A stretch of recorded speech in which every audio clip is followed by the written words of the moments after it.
So backed by popular demand, we decided to host this session called Engineering Apollo. It's really modeled after the class that we teach at MIT that actually several of the people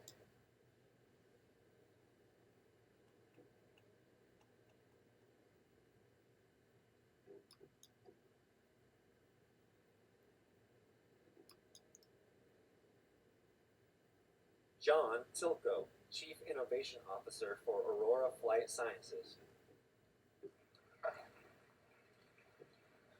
Thank you. So backed by popular demand, we decided to host this session called Engineering Apollo. It's really modeled after the class that we teach at MIT that actually several of the people involved have participated in, especially Dave Scott, who's been involved, I think now maybe 3 or 4 times that you've come up to the class to be part of it. And, I wanted to thank everyone for attending. This is a wonderful opportunity to reflect on the technology that made Apollo possible with actual participants. And I'd like to encourage as many of you as would like to afterwards to come up and meet the panel and engage with them. So I'm going to take you through a very brief kind of synopsis of flight simulation and how it evolved. I think flight simulation turns out to be one of the pivotal technologies that made the Apollo program a success. And it's probably one of the technologies that's least understood. Most of the history of the technology was focused on rocket propulsion, guidance systems, some of the structures and the spacecraft themselves, but very little on the importance of flight simulation and how that changed the world.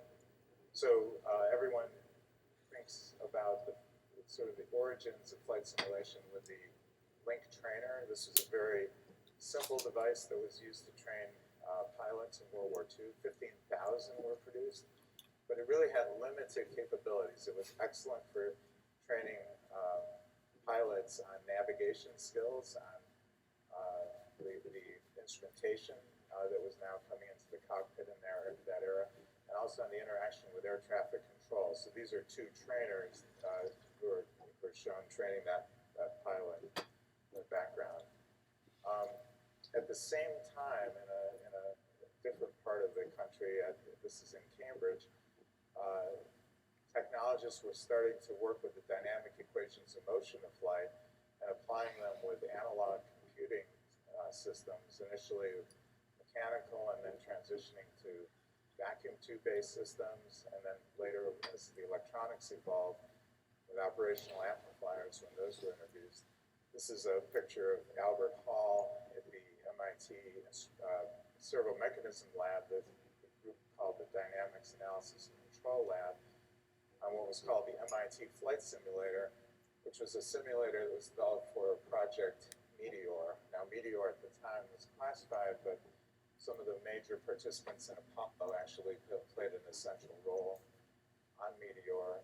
Actually, the program manager for Meteor was Bob Siemens, who I'm sure you guys recall. As the technology matured, and it was really with the sponsorship of the Navy, the Naval Special Devices Division under Luis de Flores, technologies were created to advance analog computing. And really what's happening here is the intersection of the dynamic equations of motion with the analog computer that allowed those dynamic equations of motion to be solved in a real-time environment. The differential equations were perfectly suited to these analog computers that were now coming into fruition. Navy-sponsored programs by the names of Whirlwind, Typhoon, Cyclone, and out of that technology came the entire industry of analog computer makers. This was rapidly adapted in the aerospace industry. What you're seeing in this photo is a picture of the X-15 hardware-loop simulator. Initially, was set up at the Los Angeles airport where X-15 was created, and then moved out to to NASA's facility, high-speed flight station out at Edwards Air Force Base. Similarly, at MIT and at other contractors, Grumman in particular, as well as North American, hardware-in-the-loop simulation was coming into fruition. Analog computing was still faster than digital through this entire era. At MIT, the instrumentation lab adapted hybrid computers, which use both analog and digital components to allow both the advantages of the real-time capability that analog offered with some of the computational capabilities that digital started to have at this time. And this was the lunar module simulator that actually ran the Apollo guidance computer in a real-time environment at the instrumentation lab. At the same time, the world is changing on the mainframe side. IBM introduces the IBM 360 mainframe computer. That was actually used extensively during Apollo, both at the contractors. The MIT Instrumentation Lab was one of the early adapters of that, and they basically built a all-digital simulation for the Apollo guidance computer, but it was exceptionally slow. It ran basically in an overnight shift with punch cards, and the programmers would get the results the next morning, roughly about 10 times slower than real time through the era of the Apollo program.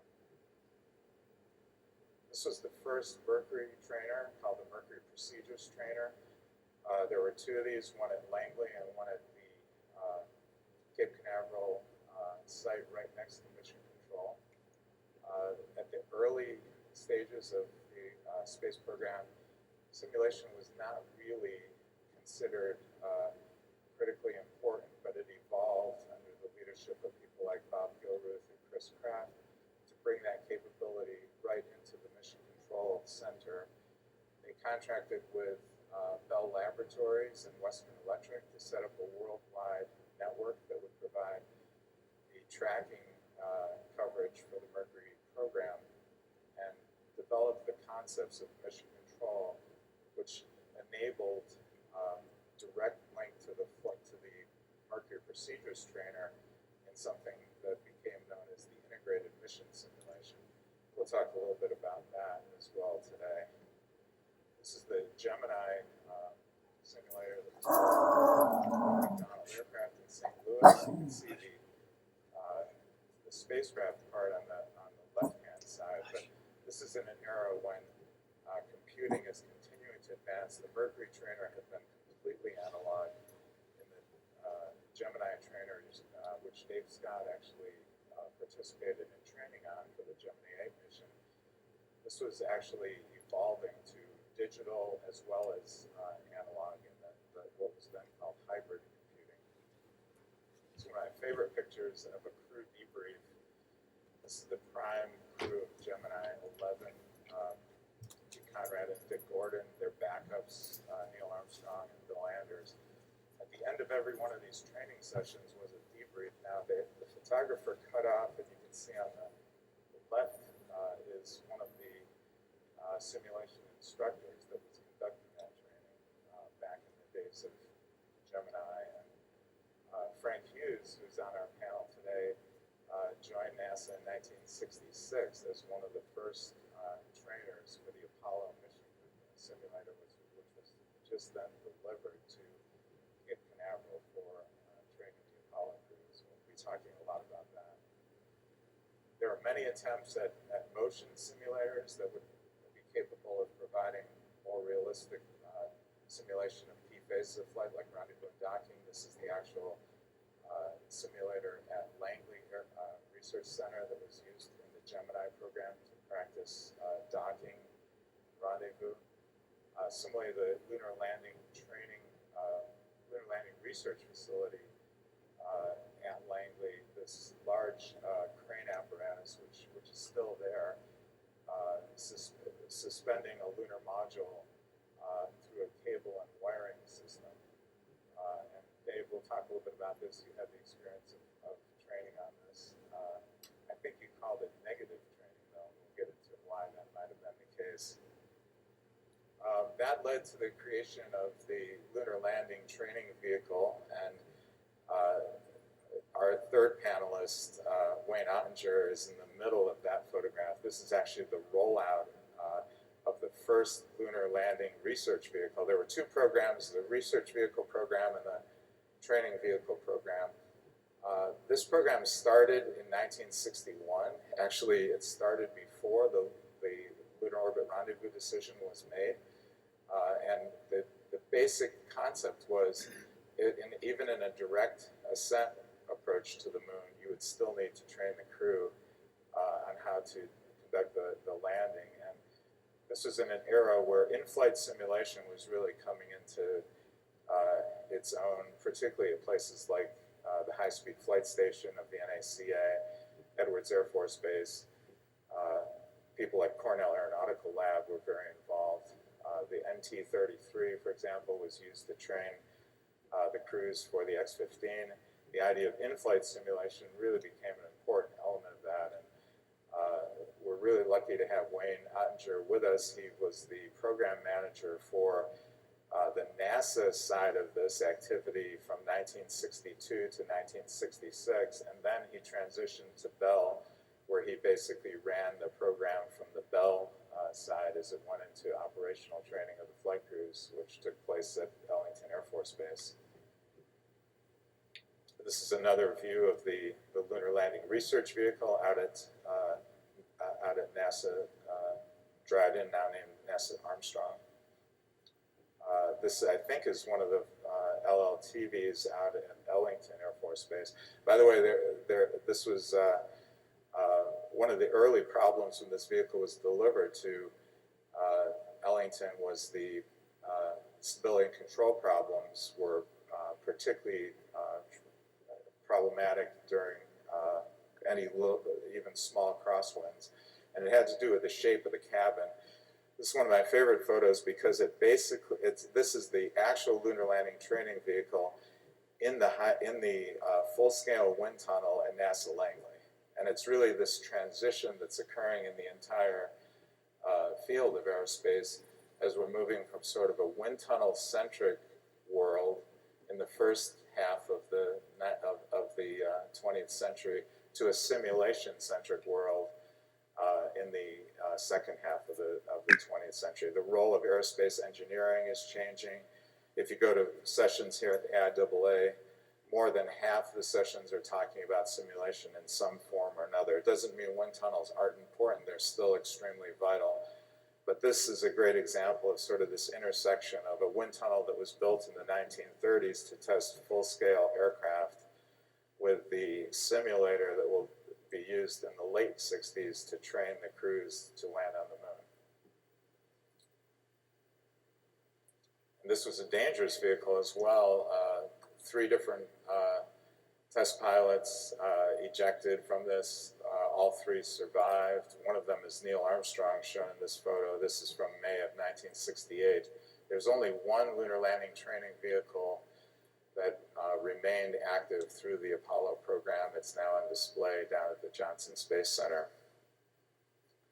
This Link Aviation actually evolved. Initially, they were a late adopter of electronic simulation, but became a leader, particularly in the military simulation capabilities in the 1950s and 60s.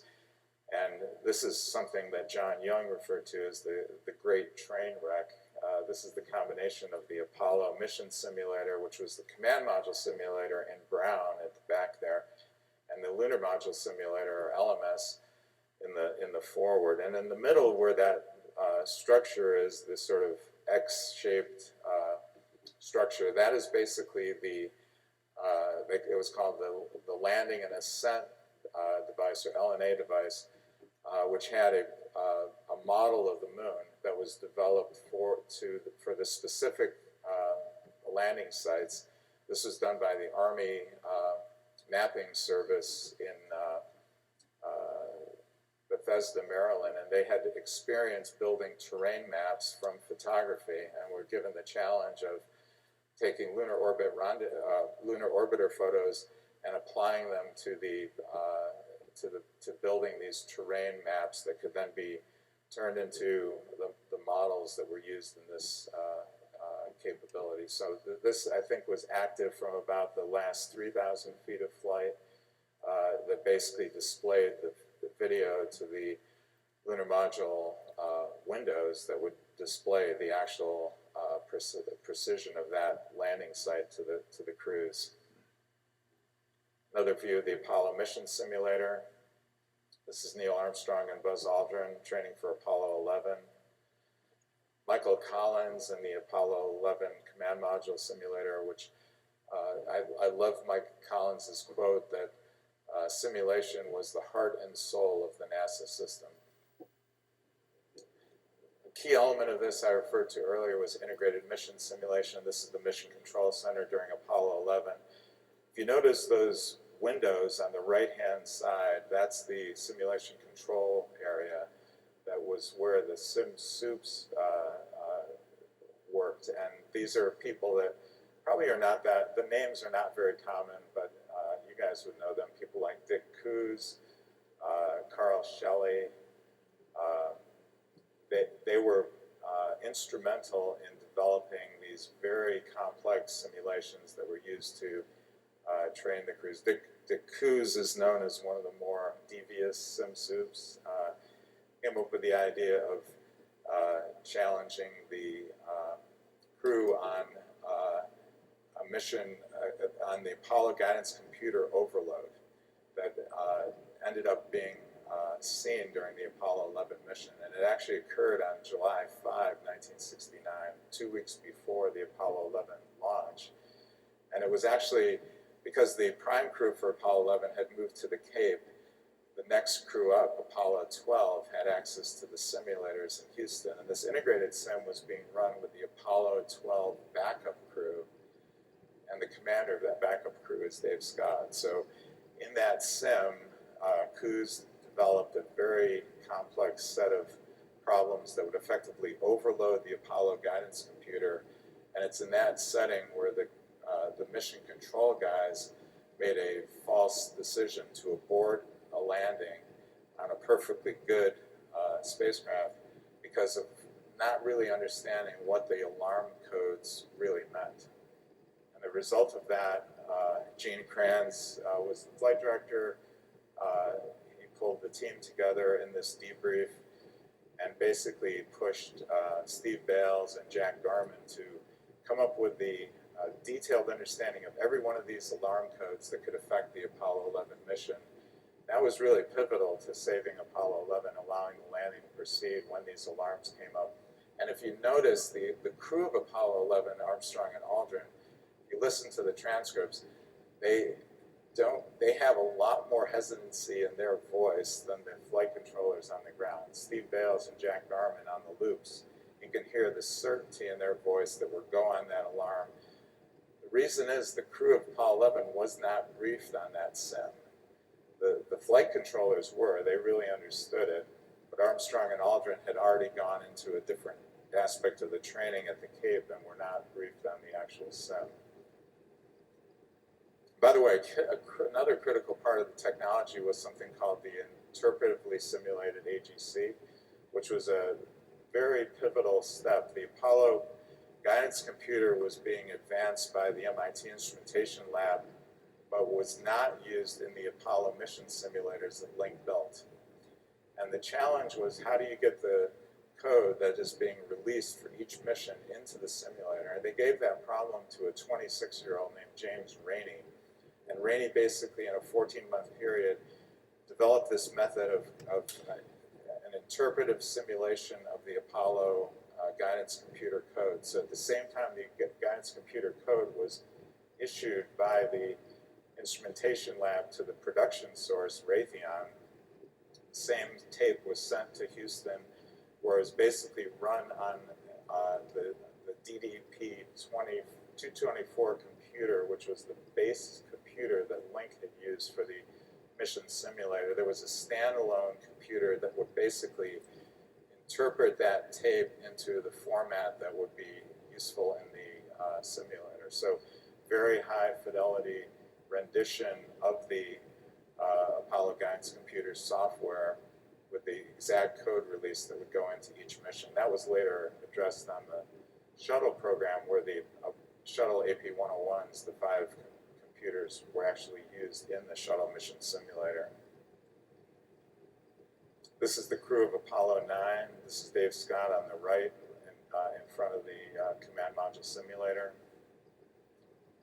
His counterparts, Jim McDivitt and Rusty Schweikart in the Apollo Lunar Module Simulator.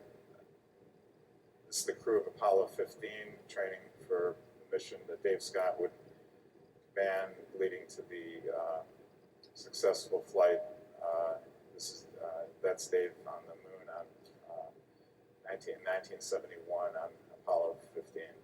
So I think I've done a pretty good job in introducing each one of you in the course of this introduction. And I'd like to basically turn it over to you and maybe ask each one of you for your initial exposure to simulation and how you think it's sort of shaped the Apollo program. So Frank, do you want to go first? Sure, I'd be glad to. I joined up with NASA on the 2nd of May of 1966. And so I just came out of grad school. And I got there the same day the first piece of the Apollo simulator arrived, command module simulator. And so there's nothing else in the building. It was an empty building, just a bunch of us sitting there. And I just was poking my head into all the boxes and came in to ask what is it does and why, because we weren't part of the design team. We were just, it was all done coming in. But it was a marvelous time because every time when they put something together, the simulator, the DDP, this computer that was simulating the things, what they had done is take the speed. It was the first time the speed on this ground computer was faster than the flight computer. First of all, there was no computer on Mercury. The one on Gemini was pretty fast, but it was 4K, was the size of it. And then these monsters were going on Apollo because they were 36K. Okay, they were just amazing, and they're pretty fast. But this ground computer, DDP-224, we changed the instruction code so that actually all of the instructions were the same as the flight vehicle. And then we had run this interpreter, that sort of thing. So we'd bring the code in from MIT and put it in the simulator almost overnight. And it created probably the single best thing as far as training on that operation of the machine. You couldn't do much when the vehicles were being checked out. They were just doing checkout. And that's the source actually of those codes. One night, a good friend of mine, Bob Pearson, we were at MIT and he came back home and he couldn't wait to get back to the Cape. He says, it was in February of 1969. He says, I found they've got these codes, all this pre-flight checkout. You can do all these things. And of course, for us, that means, for us, we can put in all kinds of malfunctions. And that's what they did. In fact, the story that John talked about, Steve Bayes and these guys, is they were running this simulation and these simulate guys put in these codes and the crew on the ground did not know what the heck they were doing. And so they declared an abort and that crew went back up and rendezvoused successfully at the command module. That's when Gene Kranz says, what the hell was that about? What went on? The guy says, I don't know. And that was a wrong answer for Gene Kranz. As far as everybody was out doing push-ups in the aisles in the control center and everything. And so that did help us get through that thing when it happened on 11. By the way, I've got a colleague of mine from those days, Dave Strunk here, who was a command module simulator guy. So if you want to talk about somebody after that, and his wife here was Ann, who actually was one of the first female engineers at KSC. She was a 3 or 4. That's all that were working down there through Apollo days. And then separately, I've got Hazel Seacack here, Hazel Banks, who was one of the secretaries at the time who held it all together. If you ever know anything about secretarial staff, that if you don't have those people working, nothing happens. There's no thing as email and all the rest of it. It's just things that they were the glue. Frank, why don't we ask them to stand up and be recognized? Just do. And actually, any veterans that worked on Apollo in the audience.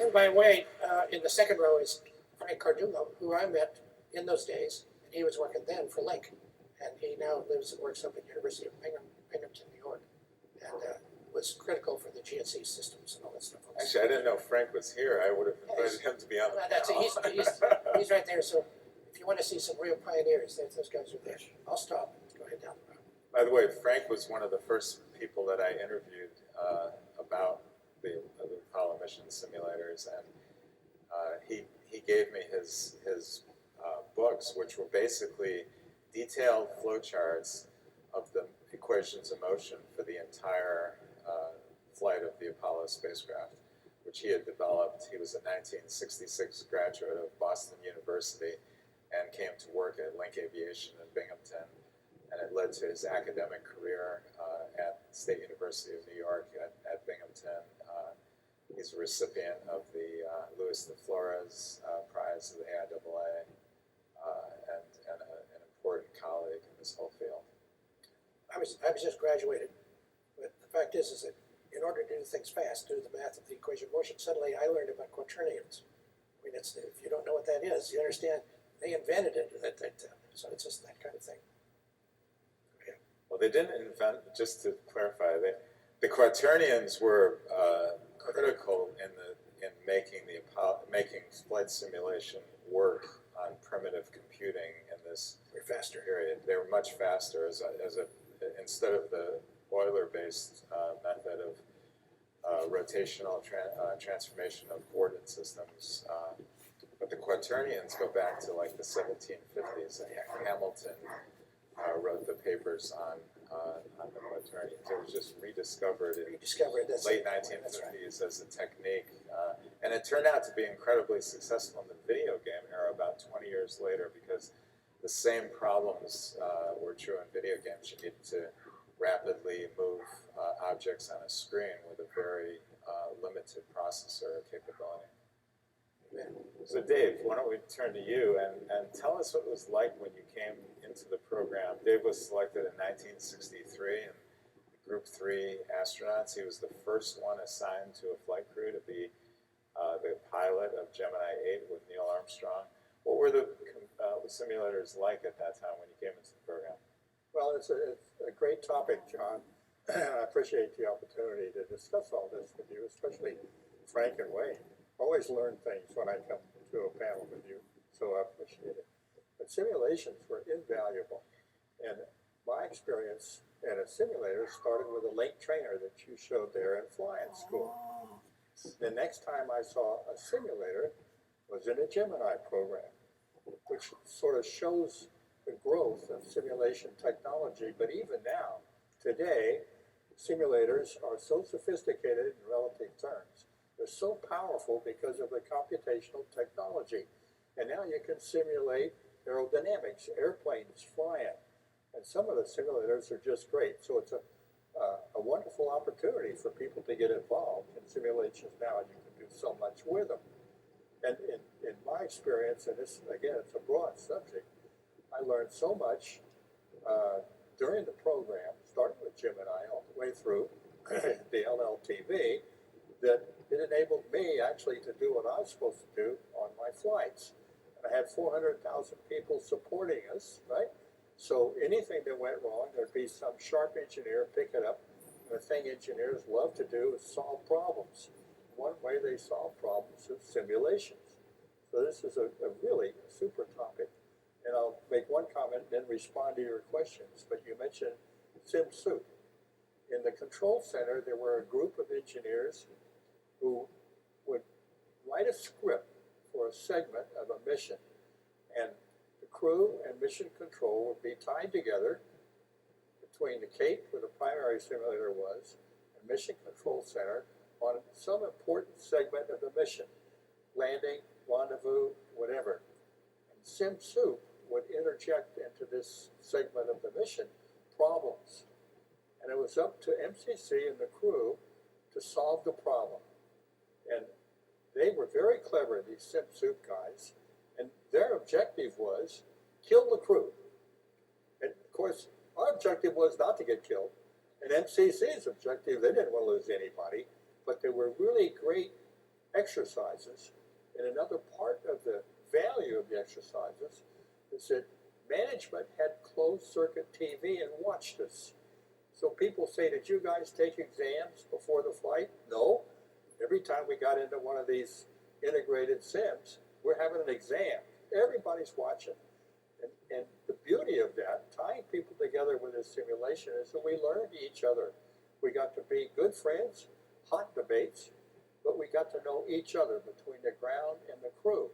And after each mission simulation, everybody would get on the loop, on the comm, and talk about the problem and how it was solved. And if anybody made a mistake, they would say, oh, geez, I screwed that up and I won't do that again. So it was an open, trusting set of communications between a wide variety of operators, engineers, even the doctors got in the loop. And it was a great experience, all based on the simulation concept. So somebody just asked me today about, what would I say about to the people today building a lunar lander? Get a good sim. Do everything on the ground you can possibly think of before you go flying. And the value is just unbelievable. And in addition to that, it was sort of fun. It was sort of like a video game because we get in a simulator and we would be challenged by some problem. And we would try to accept the challenge, call MCC, solve the problem, and it's pretty satisfying at the end of the day if you've had a serious problem in a simulator and you solved it. And if you had a serious problem in a simulator, you didn't solve it, you went back to the books. So this is a great topic, Tom. Thank you for putting it together. Sure. And Wayne, you go back to 1956 when you came out to Edwards Air Force Base, initially working for General Electric in propulsion. Then you worked on the X-15 program, on the propulsion system for that. I think in '62 you became the program manager for the LLRB. I was the NASA project engineer in flight ops. And I want to go back further to my high school days in my flying club. Okay. 1949. Not that far away from the end of World War II. We were in Phoenix. The Sky Harbor facilities there that trained the Chinese pilots had link trainers. Our high school district and the junior college inherited all of that. So I was flying 70 years ago in high school at the flying club, and we did have the link trainers. At the same time, my neighbor, who I surprised my youngest grandkids a few weeks ago in Boulder, Colorado, that I used to visit during World War II and listen to all the radio reports. He had been born in 1863, the year before Lincoln was shot. And they had a hard time perceiving that kind of age gap. I'd like to brag about the LLRB in the sense that in 1963, in January, I was a NASA plant representative and project engineer, and helped the design crew on the original LLRB. And we started out with a very tall vehicle, and we had a lot of problems, and we redesigned it within a few months and got the configuration that we have now. The Grumman at the time had just gotten a contract about the time we were getting started, and they had a problem with the descent going in heavy and the ascent coming out light. And the VTOL technology in those days, at Ames on the X-14 and so forth, dictated about twice the amount of control authority on the flight control system than what we proved in the first year of research flying. So I think in our first year, we really helped Grumman out, solve their problem so they could maintain one control system for both stages. Because without that flight research in that first year, they would have had a tough problem on the LIM design. The other legacy I like to talk about in the LLRB is the fact that with analog electronics, dual channel, we were really the first fly-by-wire, and there was a VTOL besides. But we had no hydraulic or mechanical backup for flight controls. And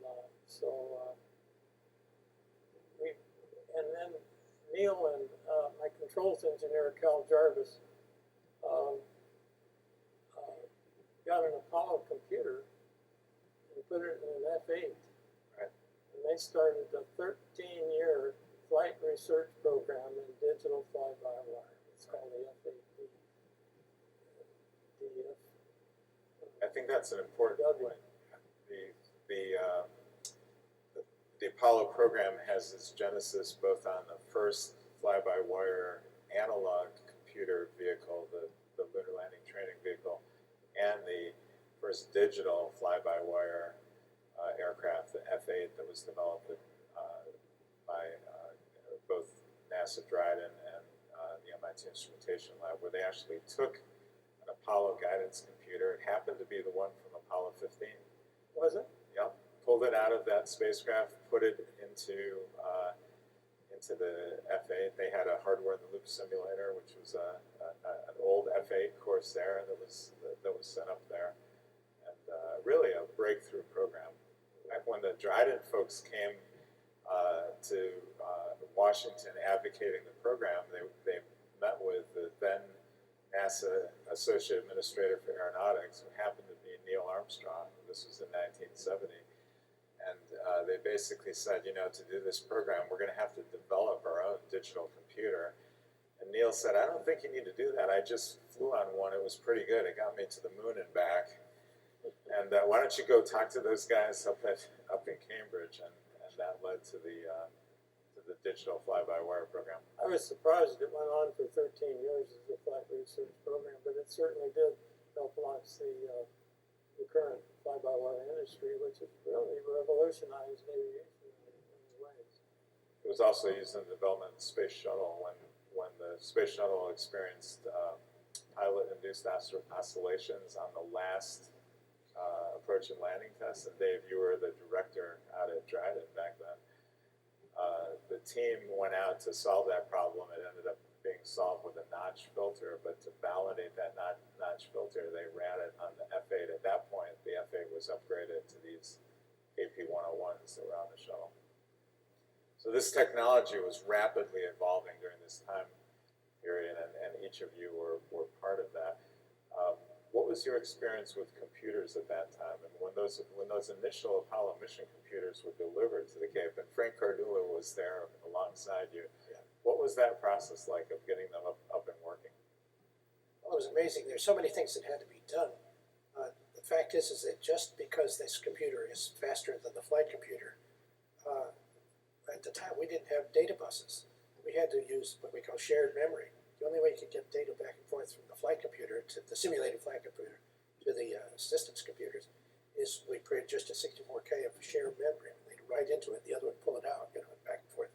And that now it's like so outdated you can't believe, but that was spiffy at the time. We thought that was really hungry, and we went on like that. The best lines, the biggest problem we have on that computer is that you had to make sure it wasn't too fast. We had to always time something done on the flight computer and then see how it was done on the simulator computer, because sometimes you get an answer too quick.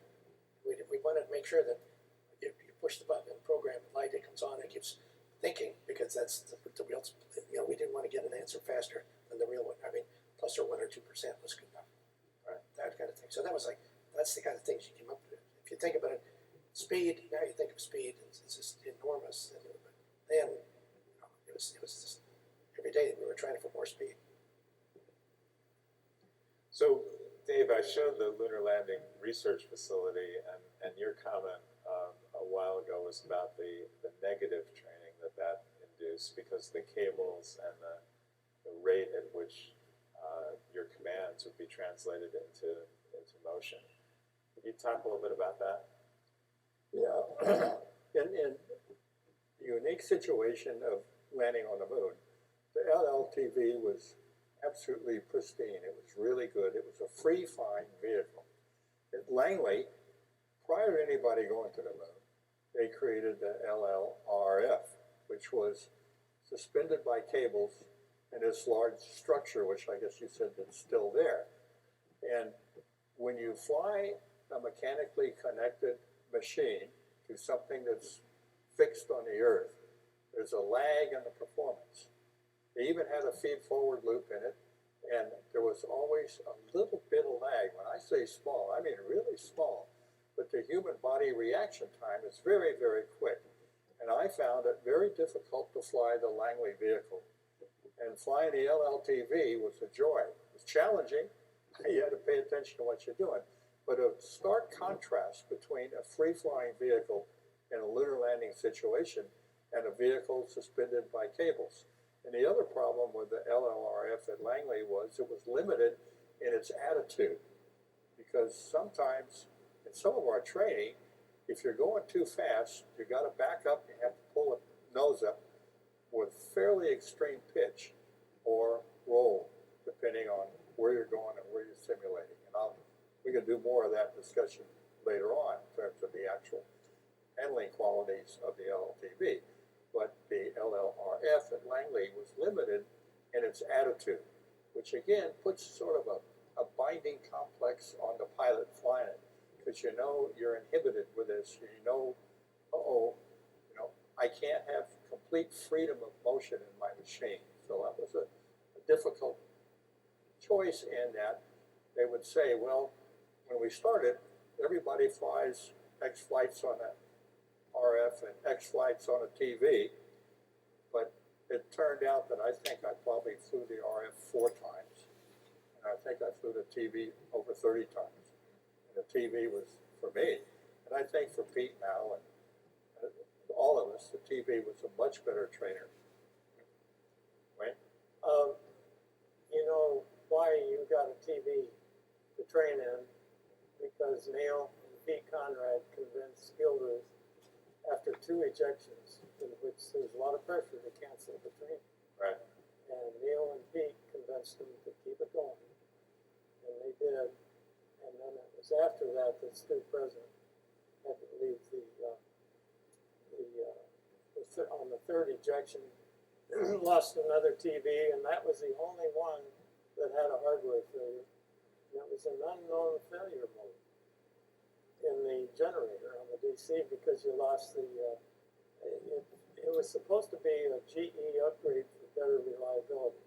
So sure enough, it had the hidden failure mode. It did fail, even though they sold it wrong, and it had a higher magnetic field, and it let my switchover circuit disabled it because it was holding power on the main bus. And so Stu lost control, ejected, and then next year he was killed in the T-38. So what Wayne is referring to is in January of 1970, after the accident investigation on one of the lunar landing training vehicles, the return to flight meeting was held, and it included Bob Gilruth and Chris Kraft, and they were really concerned about losing an astronaut in training and thought maybe we could shut this trainer down, that the lunar landing training vehicle was too dangerous. Pete Conrad and Neil Armstrong were there. Dave, were you at that session? No, but I was Pete's backup, so I heard, and I quote Pete, he said, well, management was always against the LLTV, too risky. Okay, great. So he said that when you get to the moon, you're betting the whole program on the fact that a guy won't bust his tail on his first landing. And the LLTV gave you your first landing before you got to the moon. And that was absolutely invaluable.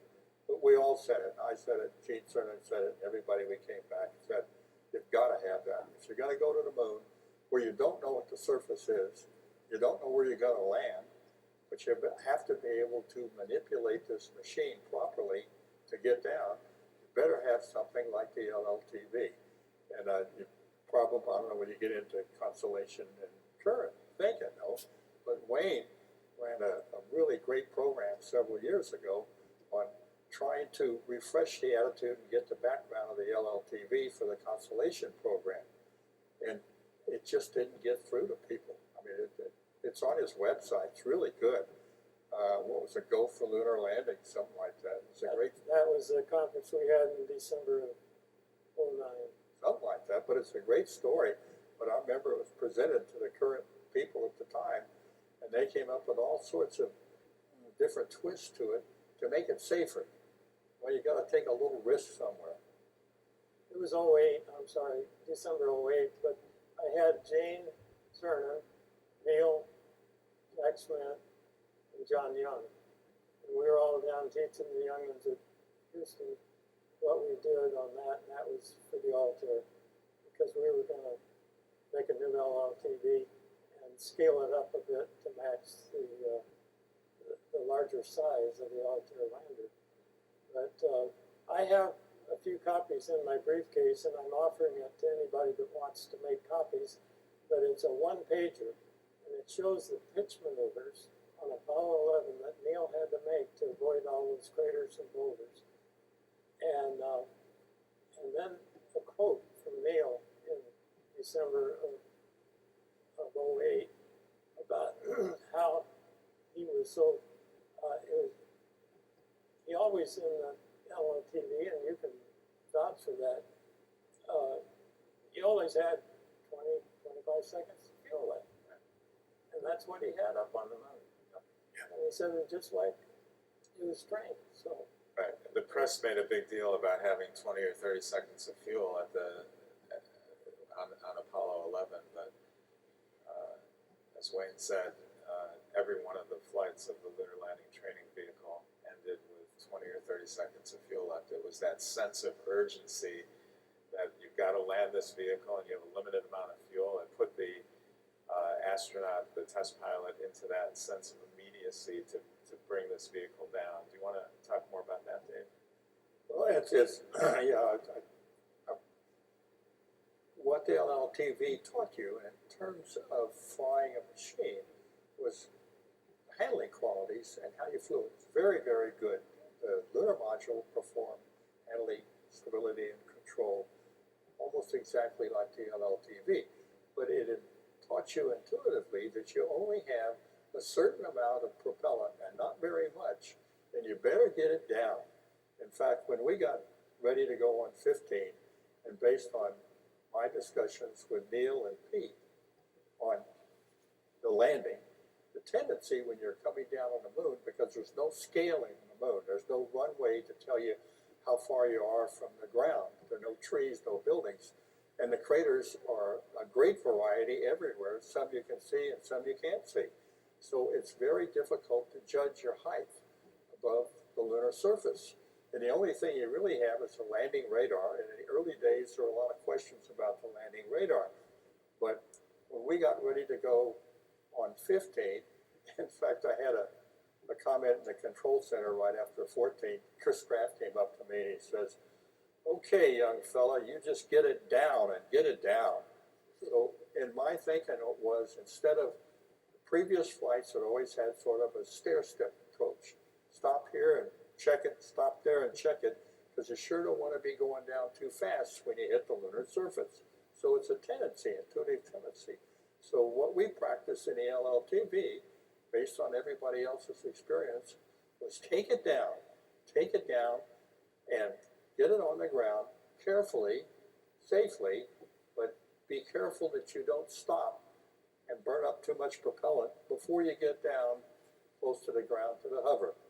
One of the things Neil said was practice changing your mind at the last minute and then being able to maneuver and still maintain your fuel and so forth. So, but that was the practice it gave you. Yeah, And absolutely. as James said, he didn't want to get out there 200,000 miles away and find out that you weren't comfortable doing it. It gave you the comfort that you could really do it. And the other challenge on that, and Neil told me that, and I practice that. I get down to a landing spot, then I move to another one, just because of his experience. But another aspect of that is the abort boundary. And there's a certain point above the ground that if the descent engine fails instantaneously, you can't abort before everything hits the ground, sometimes called the dead man's curve. And we took a hard look at that before 15, again, to figure out how much hover time do you have, because you want as much as you can get to find a place to land, but at the same time, if you get too close to the ground and a descent engine fails, you can't get off. So it's a tricky set of maneuvers in there. It's for the future when people look at this, I can't stress more than you've got to have a free-flying LLTV to learn how to handle these things and get the intuitive skills and training that you need when you get to the lunar surface and you only got one shot. So that's why I like this session, John. It's a good one. I'd like to pitch a confession about having the mission controller under my wing at Edwards for a few months. And I neglected to get him really trained well enough, because on Neil's flight, he was down there. I had an engineer backing him up, telling him to go ahead and tell Neil that he's running too low. Our peroxide warning lights were not that reliable, although that's what they blamed it on officially. But the ground controller would not tell Neil to shut his lift stick off. And I had designed the tanks so that we had a standpipe and you never lose attitude control because you left your lift locket on. But he left the lift stick up. He wouldn't communicate with me on this, and so that I chalk up to human error, and I take part of the blame for not getting him trained right. But in the case of the second injection on Joe Algrani on the first LLTV, they were in such a hurry on a Sunday before Neil was to start flying on a Monday that they weren't paying any attention to wind shear. And I wasn't there at the time, but I had an engineer working for me that I'd hired from England as a flight test. And he was telling me, he said, we looked out at the smokestack a few miles north of Ellington there, and that smoke was bending right at the wind shear place where Joe lost it. And he went into 90-degree pitch roll both directions. And he came down 0.3 of a second before ejecting at 120 feet per second. And he got out without a scratch. And I'm proud of that ejection seat. So that was, but after that, they got smart. They brought about 20 guys down from mission control. And all they did every day was to train for mission control on LLTV operations. So you benefit from that. Yeah, Neil Armstrong delivered a paper to the Fly Club in New York City that became published as "Wingless on Luna," and in that paper he credited the flight vehicles that he flew that included the Weber ejection seat. Yeah. That crash. By the way, that was a fantastic seat. I must say, it was a T-37 lightweight seat, and then we put lightning holes in that, and we had a rocket on it that gave you a 20G acceleration on your spine, which was the upper limit, and it burned for half a second and got you out. But then it was very carefully designed so it would actually rotate 45 degrees during the burn period, because that statistically gave you the best chance of survival on a VTOL ejection. You never knew what attitude was coming out of. And but anyway, it worked great 3 times in a row. And Dave, the lunar module pilots really did not have training in the lunar landing training vehicle. So after several of the landings, they commented on the extent to which the attitude was something they didn't expect. Certainly on 11, when Neil flew across the surface for about 30 seconds at a pitch angle that Aldrin had never experienced before. What was that like for, let's say, you and Jim Irwin? Was Irwin surprised at that? Yeah, well, that's a sort of a typical characteristic of the guy in the back seat, if you will. Because in an airplane, a tandem fighter is an example. The guy with a stick is anticipating the motion, and the guy in the back seat is just a fraction of a second behind in what's going on. So it's always a bit of a surprise if you don't have the stick. If you have the stick and you're flying it, you're anticipating what you're going to do, and it's a comfortable kind of maneuver. And in the LLTV for the lunar module pilots, Al Bean had the surprise too, because on Apollo 12, Pete had the maneuver pretty much, and it surprised Al, and he said something like, "Hey, Pete, where are you going?" because the guy on the right doesn't really know exactly what's going to happen, whereas the guy on the left, the guy with the stick, is anticipating the control motion. So it's always going to be a situation like that. And on Apollo 15, when we got down, I landed in a crater. I landed on the rim of a crater because I couldn't see it, the sun angle was too high, but we got it down. So when we had contact, I shut the engine down. We had a longer engine bell, so they told me, shut the engine down quick. So we had contact with a couple probes on the rim of the crater, and then the rest of the machine pivoted and fell into the crater. And our actual touchdown velocity at contact was 1 foot per second, which was the target. But when we got the other two pads onto the ground in the crater, it was a little over 6 feet per second. So it was a pretty firm impact. And old Jim says, bam! Well, yeah, because he got surprised with it. I was surprised too. But it's always a trade-off in there. But the Jim Irwin was brilliant. The best guy I ever can think of flying with. Bean was great. All of them were really great. They didn't have the LLTV training. They had the sense of what was going on. And they could keep up pretty well. So, Frank, tell us more about your experience on training the crews with the Apollo mission simulator. What were the kinds of things you guys would throw in terms of malfunctions? How capable was that system for devising malfunctions as an instructor? Well, partly is that the people that designed the thing created a set of malfunctions that we could do. You know, like you could create problems in the environmental control system or the electrical power, that kind of thing. So you had to play this set that you couldn't go out and spend a lot of money to put more in. And there was about 300 malfunctions in each of the simulators. But as we go through that, you look at what we've got. And sometimes you get very cunning because you could combine two things and create a whole new set of problems. That was a big thing. We also had about 300 malfunctions in the telemetry. So you could, that's of course, that's what you get the mission control center as well. But the scenarios were always the best ones where we could find what the modification is. When these guys got out of the simulator, if they went under the armpits, then we know we had a good sim, you know.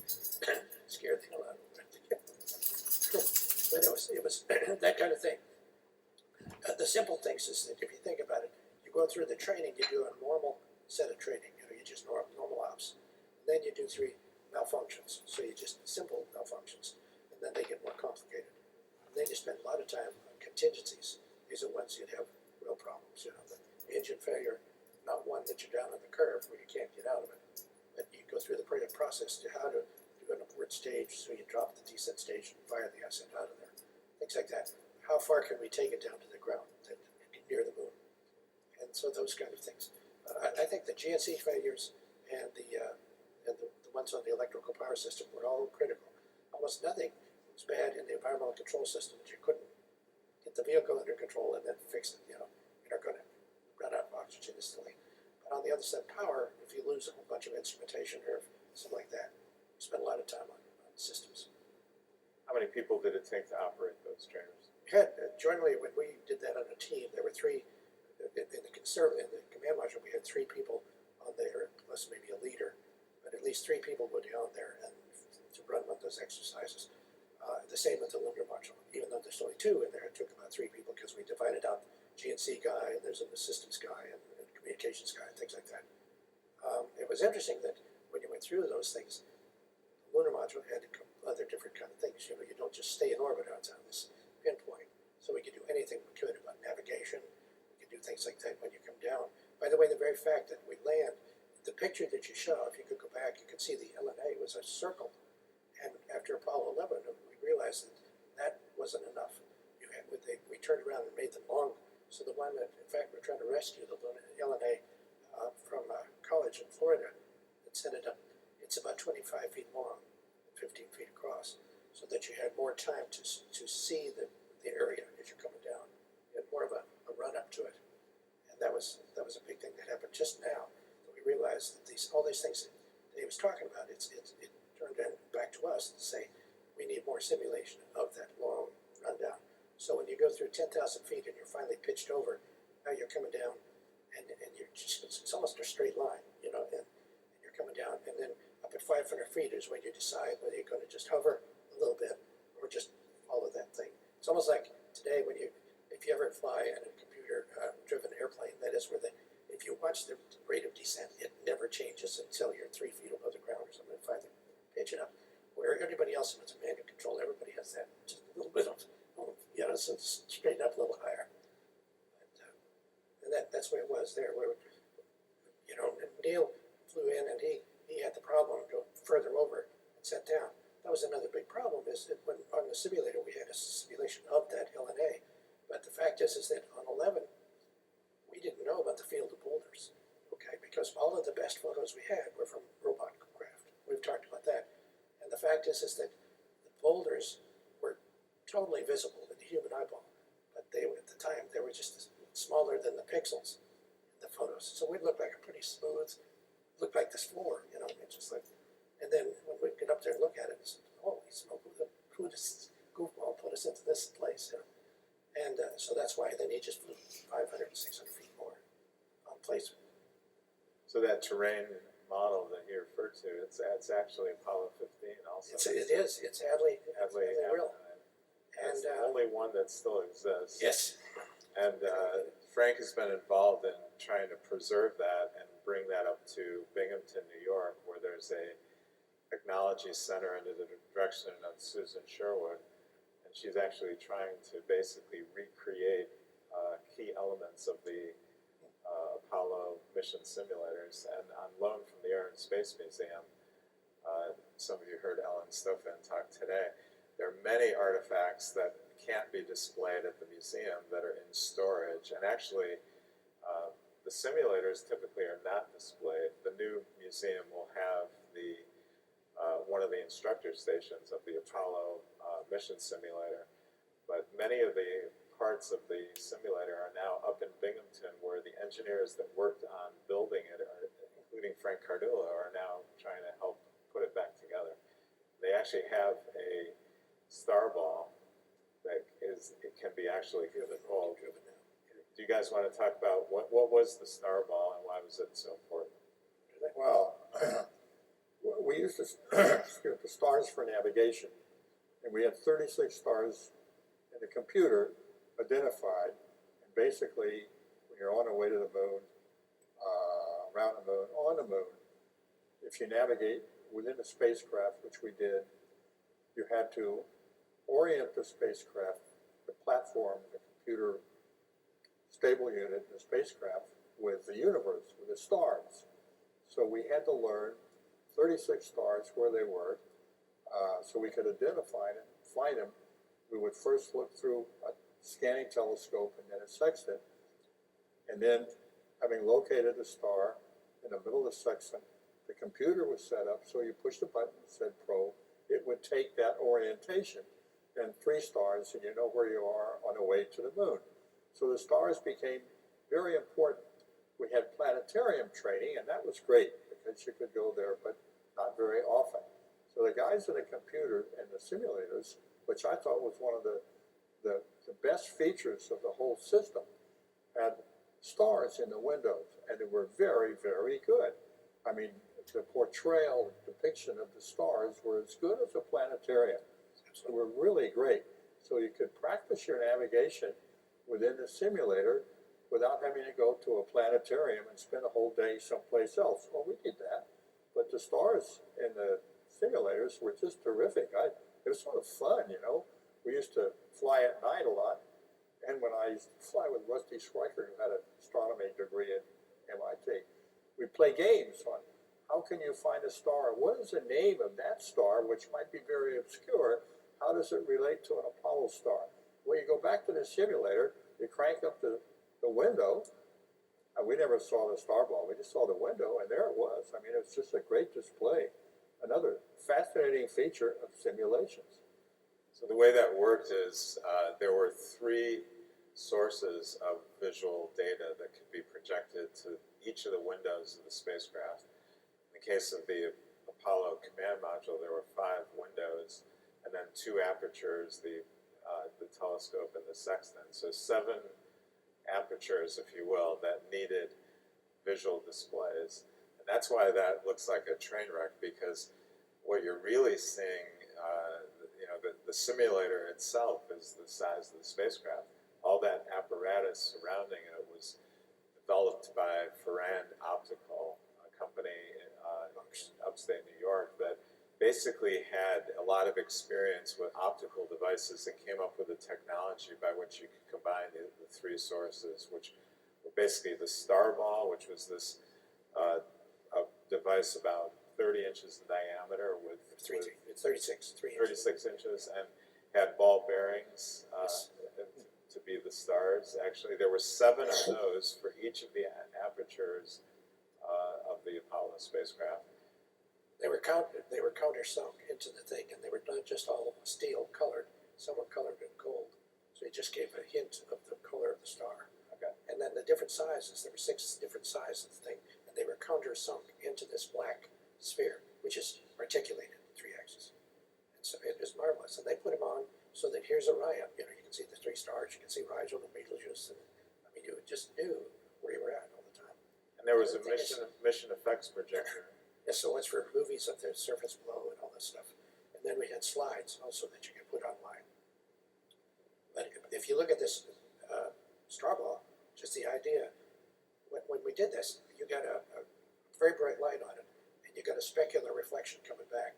Specular reflection means it's the size of the object gives you a brighter image. Okay, so it just got magnitudes set up that way, and that was marvelous. When we went to Shuttle, we got into digital stars, and they were just trash. I mean, it was all really good, but the best you can do, because a dim star is 1 pixel, you know, and that next one is 2 pixels. Well, they're side by side, and the visual acuity of these guys, you know, it's 3 stars, 4 stars. I mean, so this little thing, you could just see it. It's just pixels. You know, it's not a star, but everybody just played along the game. So, and that's it. It's the first ones were. I tried to get them back in. I just want to reactivate, take the ones we had, you know, drive them in the shuttle mission simulator. So you were involved in both the approach and landing test simulations with the orbiter aeroflight simulator? Yes, Why yes. don't you talk a little bit about how that worked? That had a terrain map of Edwards Air Force Base, right? Started out that way before. The whole thing we were transitioned to digital. And let's face it, every time along the line, no matter what was analog, in this case all these star balls were analog, nobody trusted going to the next step. I mean, that's why the Saturn V had 2 computers. They had a digital computer, but they had an analog computer to back it up, just because nobody believed that digital would go. When we got to the LNA, or the approach and land, then that was a big thing, because you were taking this vehicle, you were going to fly it from 30,000 feet down just to make sure it works. And so at that time, Link, they had different names by then, but anyway, this Link, went through this thing where they had a great model of Edwards Air Force Base. I mean, it was beautiful, the whole Rogers Air Force, you know. And so we'd set it up, and the cameras would fly down with you as you landed. We didn't go anywhere else. That is, we only went into Edwards, and it was always 224, you know. And just played one under the other. That was it. By the time after we did those flights, ALT simulators, we went to digital, all digital, because it was just, and it was still blocky. I mean, it looked like you're playing Pong. I mean, it's back and forth. I mean, the Edwards Air Force Base has straight lines all around it, you know, to make just the best you could get.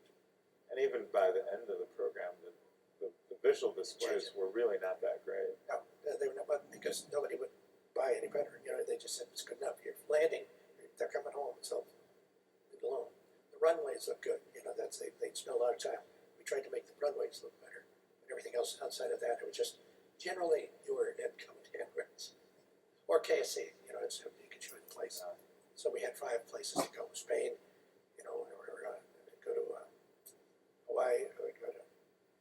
Frank Culbertson is in the audience too, and That's maybe we right. can get his You have update later on that visual, yeah. on what it was like. There you go. That's it. It's all straight lines. Everything is straight lines. So, Frank, I wanted to ask you about the transition from Block 1 to Block 2. You were there training the first cruise, the Apollo AS-204 crew, Grissom, White, and Chaffee were training on the Block 1. Dave, you were the backup crew to those guys, That's right. McDivitt, Schweikert, and you. was the state of the simulation? There's a legendary comment that Gus Grissom hung a lemon on the simulator. Did that really happen? Oh, yeah. It really did. Well, it's at Cape. Everything belonged to JSC, MSC in those days. The way it worked out, we were hosted into KSC by, the KSC took us over, and we had a building that was all JSC people. Okay. It just did the training. Because they were in the process, Mercury was all Cape, Gemini was both, Apollo was both. And ultimately it shifted to everybody for training. I'm sorry. So anyway, Block 1 was a really primitive vehicle. There was of course, no lunar module at all. That was come along later, and it was terrible. Even in the simulator, it was terrible because you had all these wire runs and running along, and they were just, instead of armored, they were just cables.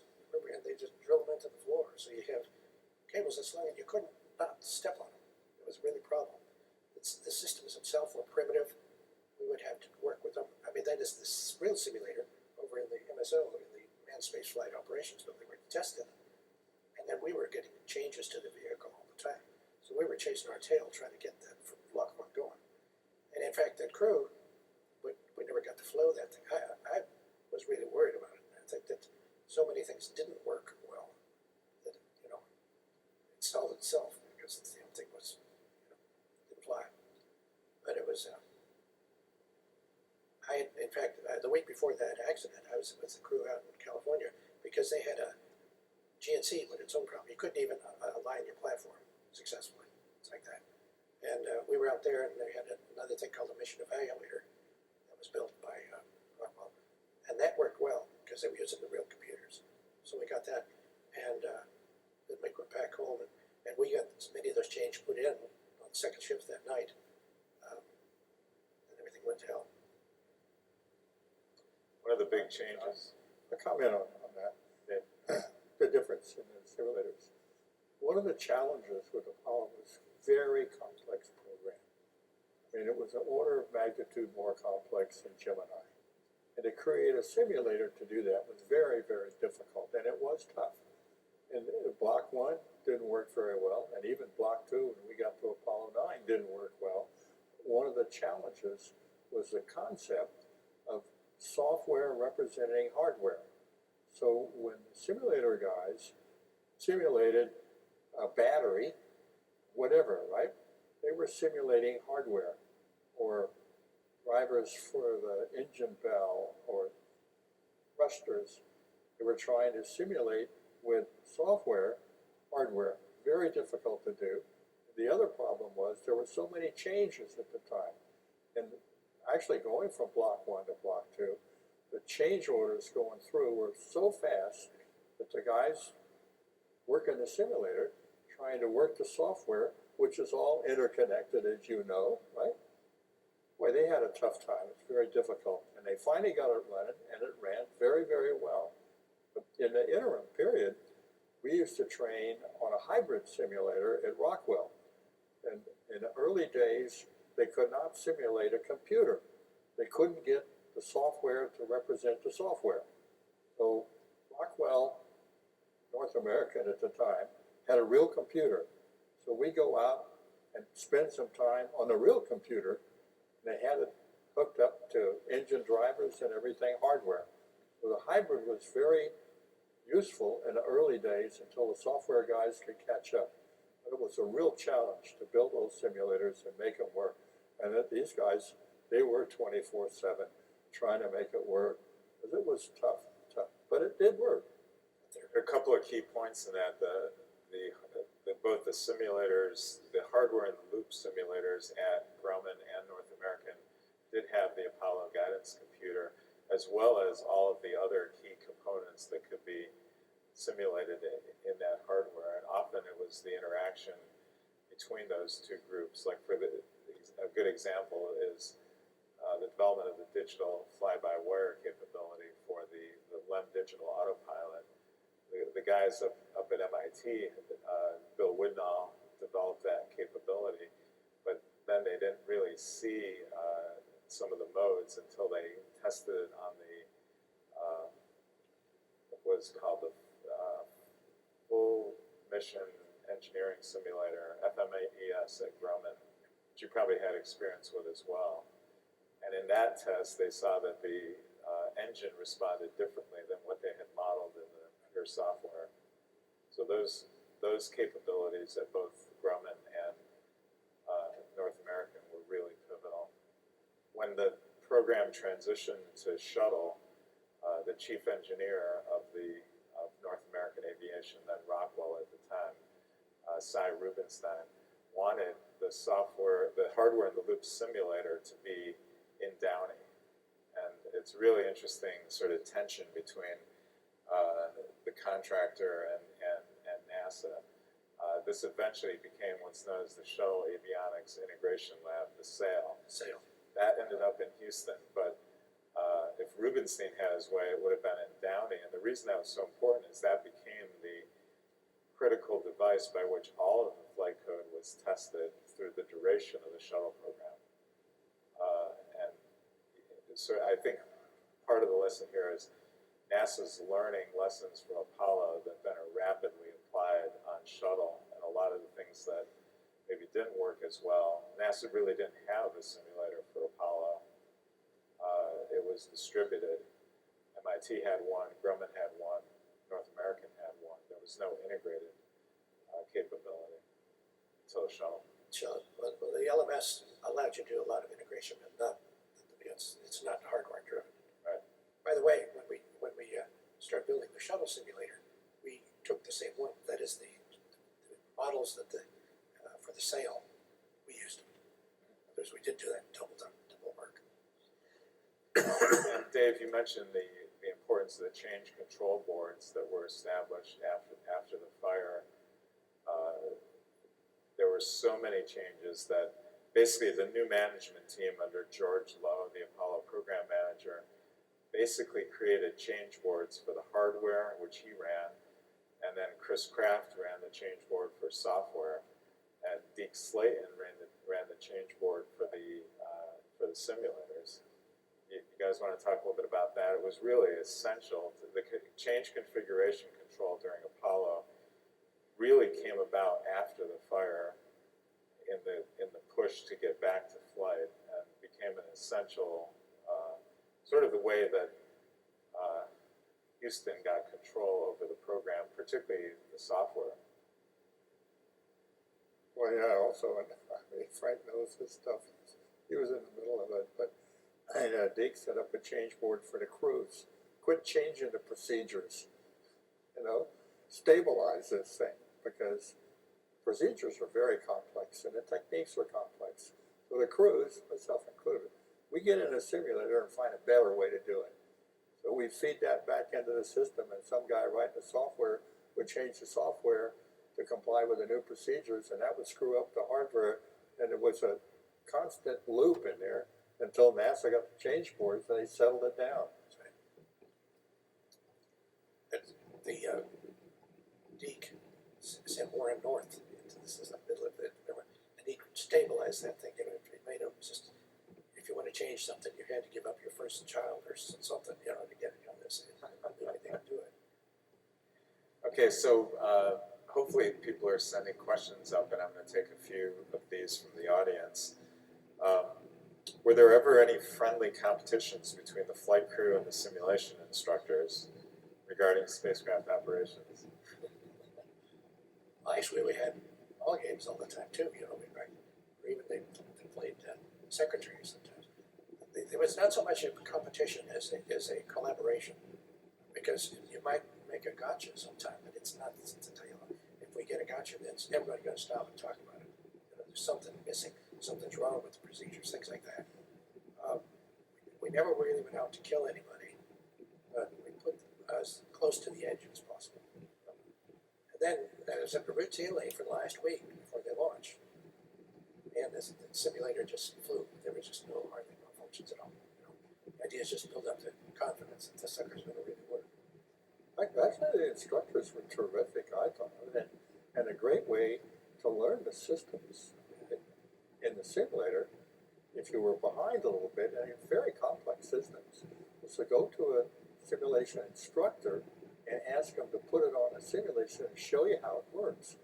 It was really a great learning educational technique for the crews to have the instructors there, because each was a specialist and really understood the internal workings of the system, the comm system, the guidance system, you know, all of this. So these guys were invaluable as teachers. It was sometimes it'd be somebody was going to be a command module, you know, like with so many different things, but it would be there with anybody, let's say, the command module pilot for anyone. They'd go in and just do stars, so just star ID, because I was a job to use the telescope and land it. The same things with in the lunar module, same problem. So we'd go through systems. In fact, to the point where we did enough, that's why for shuttle we had 3 single system trainers. We would take a one-on-one, that is an instructor and a student, astronaut, and they just go through a whole set of lessons over time. And it worked out really well. Here's one that I can answer. What are the best non-technical books relative to the audience? And I can describe the books we used in the Apollo class at MIT. I would say the Andrew Chaikin's book, A Man on the Moon, is one of the best. One of my favorites is Charles Murray and Catherine Cox's book, Apollo Race to the Moon. The book that Tom Kelly wrote, the chief engineer for the lunar module, which is published by the Smithsonian Press, is also really outstanding. And then many of the topics we're talking about here today, David Mendel's book, Digital Apollo, is excellent. Now, I don't think there's a good book yet about flight simulation, and I'm writing one, so you'll have to stay tuned. You'll have to stay tuned for that. Wait for Amazon, it'll let you know. Okay, so another question. Did the simulations prepare you for the emotional weight of the actual mission? And I'm going to turn the question a bit into every one of these missions, both during the transcripts of the flight, the actual flight itself, as well as the debriefings of the crews afterwards, you're describing often how it felt compared to the simulation. And I'm kind of wondering, what was your mental model like of the phase of flight, and how often were you kind of going back to the simulator and comparing it when you were in the actual flight itself? I don't know. When we're in the actual flight, I didn't think about the simulator. I was trained. For me, I mean, I never thought about what we did in the simulator. I thought about what we're doing in the flight, and that was based on what we'd learned in the simulator. So there wasn't any flashback to a sim or anything like that sort of thing. And that was the beauty of the simulators, because when you got into flight, pretty comfortable. You know, and there were a lot of surprises, and it was different. But on the other hand, you had the feeling that you knew what was going on. And then one little analogy I missed thinking about before, on a landing, the intuitive feel for having enough propellant to get on the ground.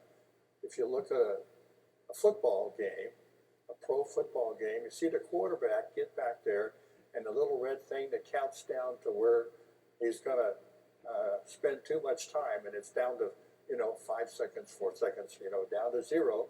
He never looks at the clock. He knows what he's doing because he's done it so many times. So the LLTV, again, the training part of it, you have an intuitive feel for what's going on. Same thing with having the simulators. You have an intuitive feel for what's next and why it works. Just to go on that, we would hear that in the debriefing. They would come back and they'd say, we do it phase A, B, C, all the way through the flight launch. So, and they would say a lot of times that worked good. That's just like the simulator. So keep it. It's okay. Or they tell us fix something, whatever it was. But it was just marvelous to see that would go through. Now the other side of it, you talk about competition things. I made a bet one time on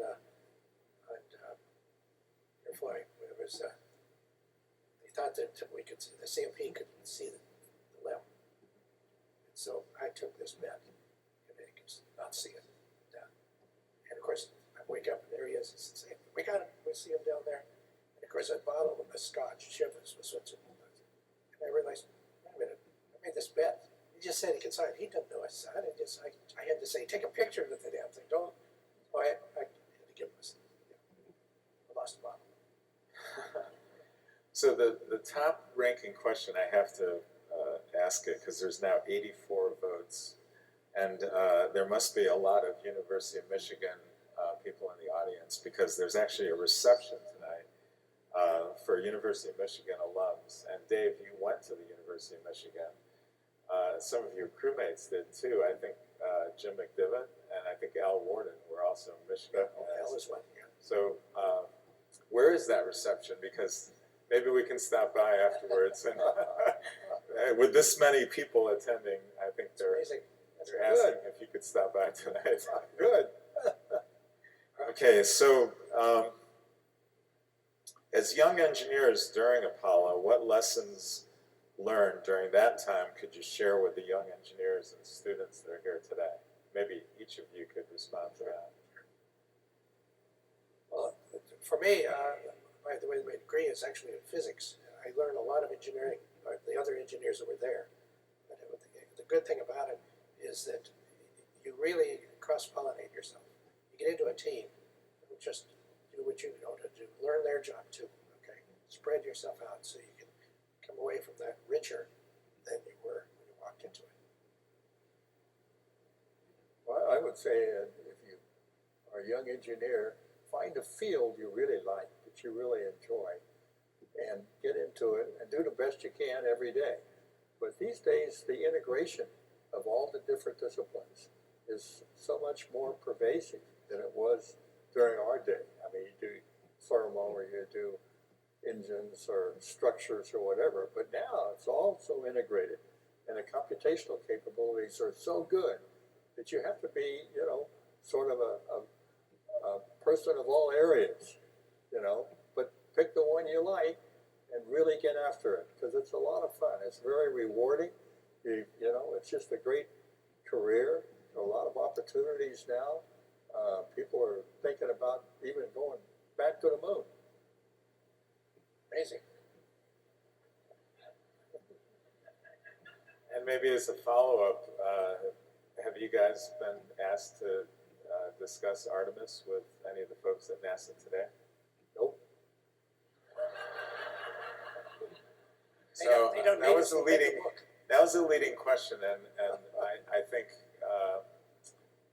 you know, it's wonderful that we have the participants of Apollo still with us, and for those of you at NASA, those of you that are working in the contractor community, this is a tremendous resource for the current people that are designing these missions, and Artemis is getting traction, and NASA has set that as a goal. It's coming directly from the Vice President.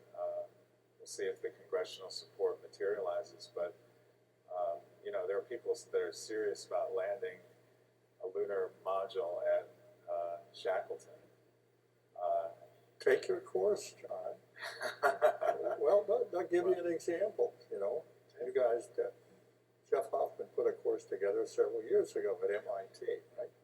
Take the lunar module that we flew on Apollo and apply all of the new technology, structures, you know, computational capabilities, rocket engines. Apply the new technology and see if you can reduce the weight.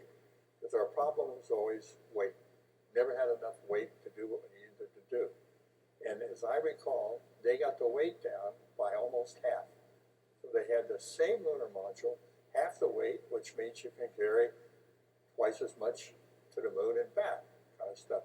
It was an engineering Apollo kind of class, and I think a lot can be learned from Apollo in terms of the conceptual design, what the lunar module looked like, what the command and service modules looked like, and with the application of both the technology today and the students are a lot smarter than they were in our day because they're just smarter now. I get to go up to John's class and talk to him and wow, hey, you guys know a lot now, a lot more than we did. So you can apply that learning.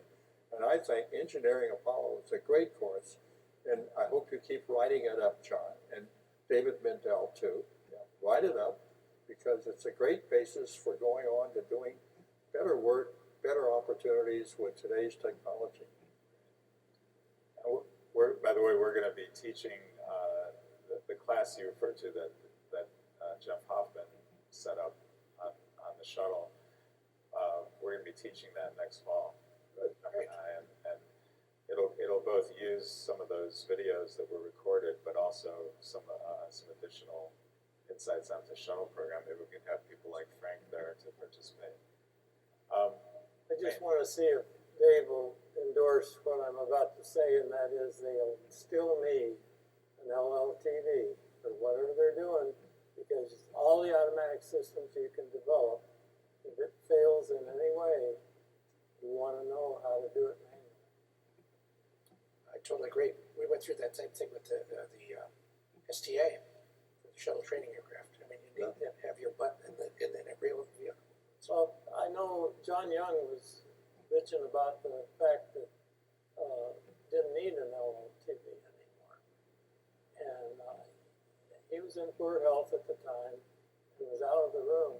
And then Gene Cernan brought up, well, would he have liked to have flown the space shuttle the first time without the STS? Sure. Shuttle training. STA. Yeah. And everybody said, there was 100 people in the room. They said, no. You would not have done it without the STS. Why don't you explain a little bit about the STA, how that evolved? Who are the main people behind making the decision to do a shuttle training aircraft Well, in the early 70s, right? one of the NASA guys that was helping me on the LRV and TV program, Jim Bingham was his name, and he got the job of doing the STS. And they modified the Gulfstream aerodynamically with a few changes, and they modified the software and so forth. And every shuttle commander had to get 1,000 landings, and every co-pilot had to get 500 landings. Each landing was a $20,000 bill. That's a lot of money spent training and free flight. Right. I wish we'd have had that kind of money. We were always behind and underfunded and late in getting our contracts started.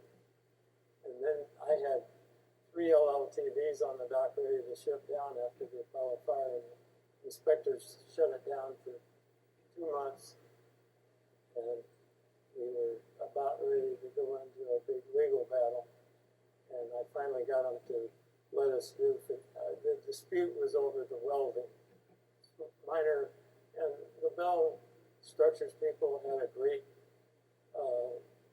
many decades of experience in aluminum welding, but we had to spend a few $100,000 and take an extra 2 months to deliver them down to Houston by putting about a 10-time extra loads on fatigue testing and demonstrate that, and finally got it down. Add one point on your question. There's a trend today towards autonomy, which is great. I mean, driverless cars, etc., driverless airplanes, whatever. And I suspect when they get ready to go back to the moon, there'll be a trend towards an autonomous landing. And the Chinese did great. If you look at the TV the Chinese took on their recent lander, right?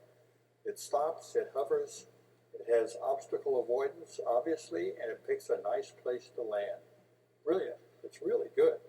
The problem with a human in this situation is if you have a problem and have to take over, right, you need to be in the loop. And the only reason, the best way to be in the loop is to be flying it manually. And by that I mean holding the sticks, ROD, the LPD, whatever it is, right? You're not manually moving the thrusters or the valves in a thruster, but you're flying it manually. You're in the loop. You're mentally in the loop. So you can respond to a problem much more quickly than if you're out of the loop and a red light comes on that says you have a problem. First thing you have to do is interpret the red light. You have to make a decision as to whether the red light is a real problem or not a real problem. It takes mental time.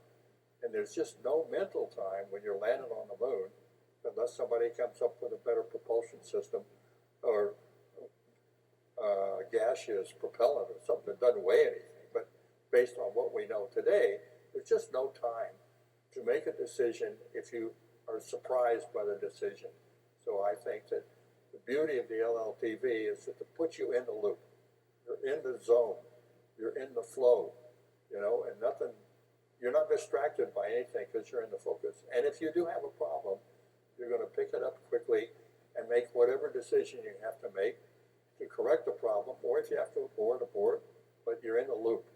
I think the LLTV teaches you, it puts you in the loop mentally, and which is another comfort zone, because you're comfortable about what's going on.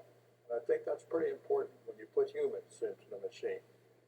Was there any doubt that you would switch to manual mode for your landing?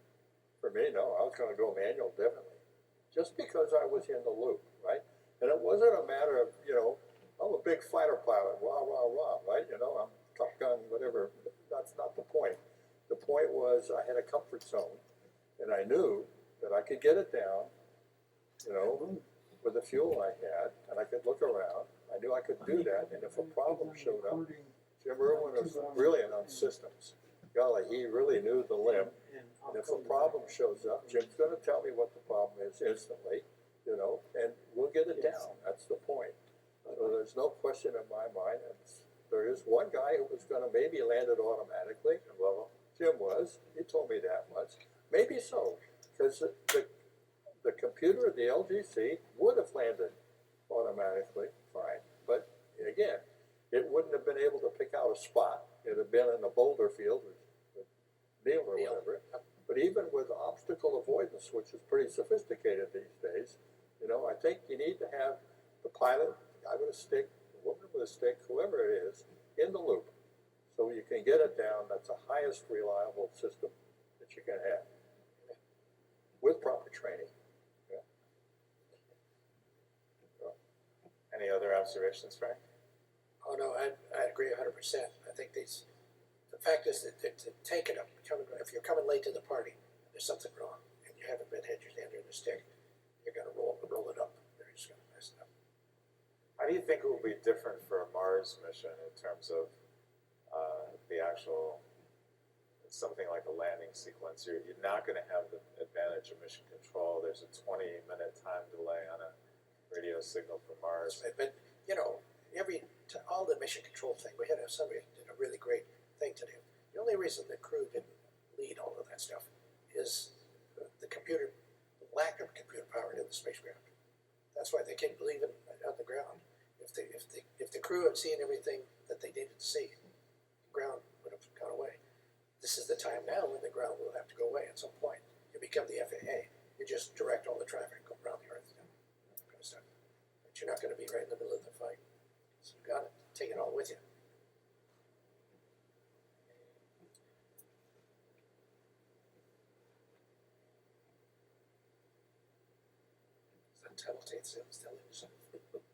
Yeah, I'm going through the questions. I want to address my advice for the young ones, Okay, go ahead.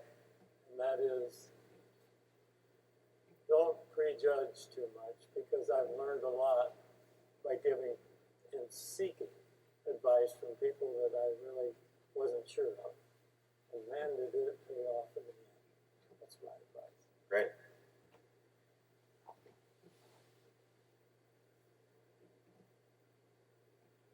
Well, let me try this one, and they wanted to ask it specifically to Frank. Could you give an example or an incident of how the simulators directly contributed to the lunar landings? Well, yes, but let's just go back. The first one was the computer codes for 11. Yeah. I think that's one.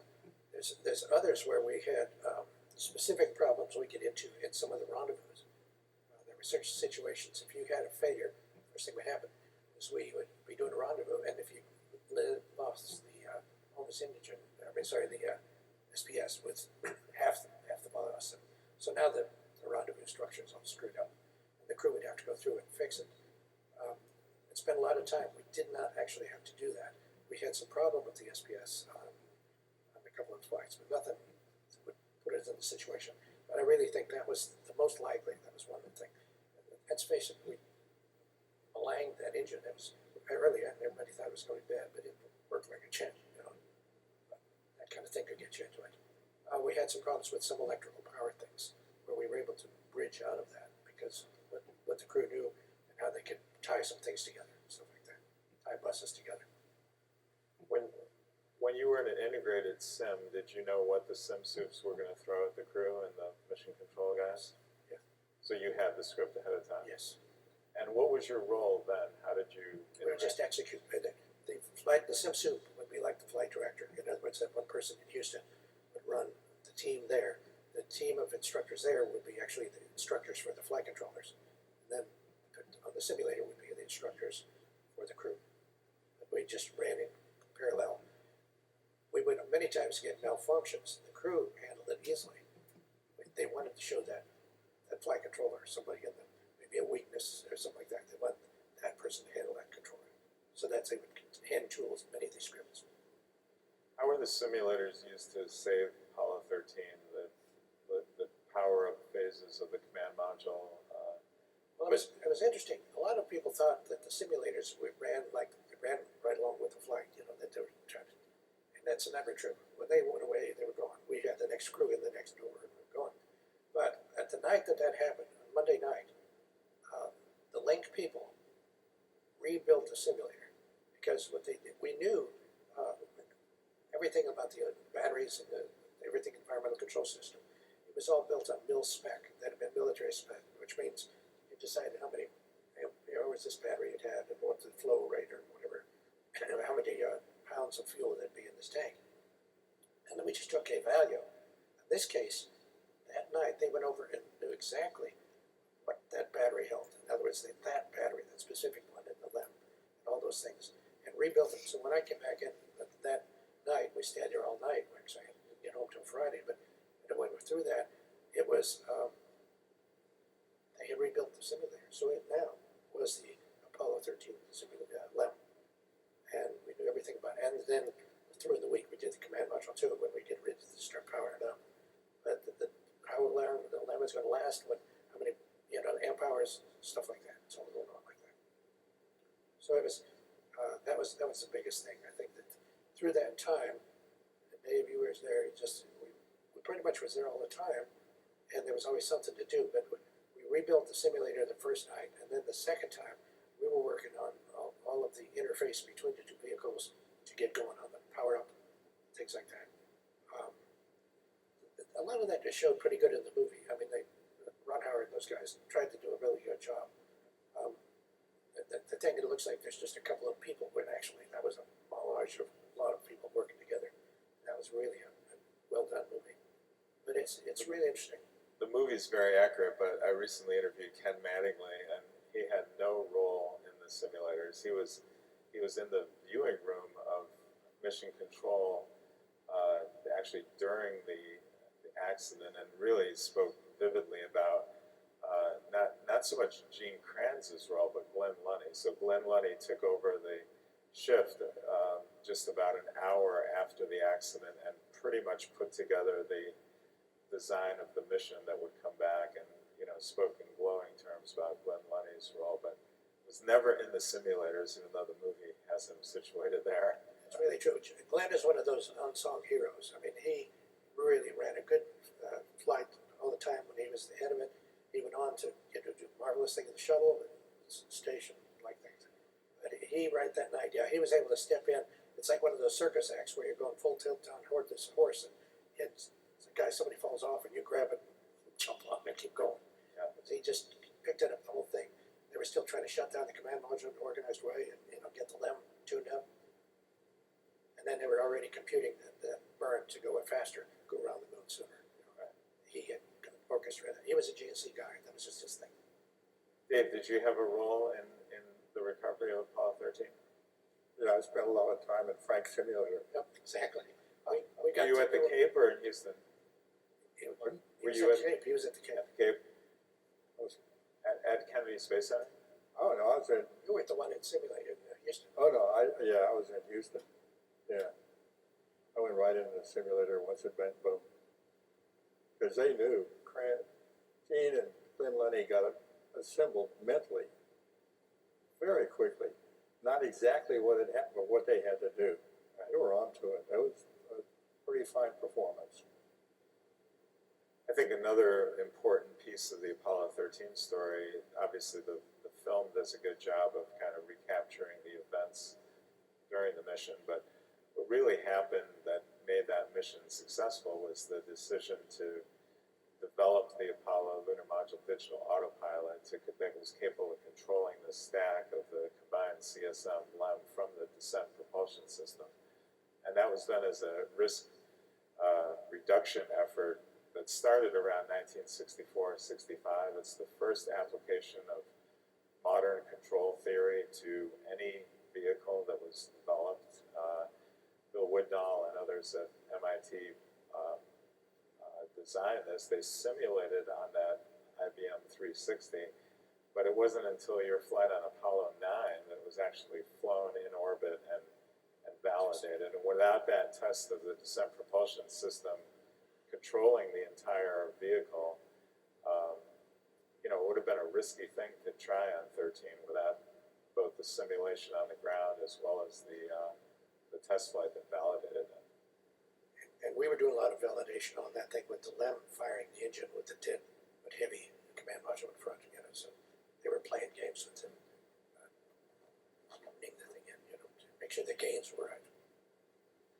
Okay, so I think we're running out of time, and I just wanted to wrap up at this stage and ask each of the panelists to comment again on how you advise the next generation. Many of the people that are in this room, whose careers are in the formative stages, to have the kind of what are sort of the lessons from Apollo that you would urge that they think about?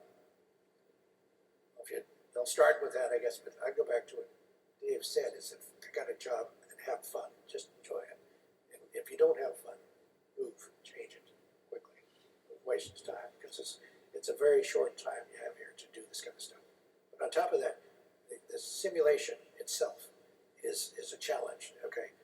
And yet it's the most important thing, I think, that we do. Controlling a spacecraft, let's face it, the spacecraft itself has got to be autonomous. That's what you should be working on. Autonomy, but then you have to fix it. The smarter the spacecraft is, the tougher it is to simulate. But you have to do it. And now we're talking about building the spacecraft that are inside the simulator. I mean, the simulator is inside the spacecraft, so you can do just-in-time training and all kinds of things on board. You actually don't run your flight because it's been months since you were home. Dave? Sort of to repeat in a sense. Find your discipline you like, learn it as best you can, but then look at the other systems and the other integration and put it all together, and then learn to work with the other people. I think one of the keys to Apollo was how everybody worked together. Everybody was open. It was trusting. I mean, it was a great culture. And as sort of a final comment, I'll put a plug in for Bill Tyndall, because he gathered everybody together. Bill Tyndall was an engineer, and he was put in charge of what originally was called data priority. Which data do you pick in a rendezvous? If you got 4 solutions, which one do you use? That sort of thing. It evolved into mission techniques and software. And he was controlling how you fly the mission. You got the procedures on how to operate the systems. Techniques, how do you put it all together? He would get everybody together, all the engineers together, and they would debate. And they would have some pretty fierce debates, but at the end of the day, a decision would be made. He'd pass it up to the bosses in a very folksy memo, and the bosses would say yea or nay. But it was a communications and a coordination that worked, and I think it's beneficial for all the engineers, whatever discipline, to know something about the other disciplines so you can evaluate the trade-offs. Today, the learning techniques, the teaching techniques are so good, you can really do that well. I'd say get into it, have a good time. Great. Wayne? My comment would be that the highest return on investment you can make in this business is to get started early, and it'll really pay off in the long run. We just experienced very thin margins in making what we did, which was important and was key, but we came too close. We only had one vehicle left, and it's hanging down there in Houston. Yeah. 1 out of 4. Okay, well, on that note, please join me in thanking the panel for a wonderful session today. Yeah.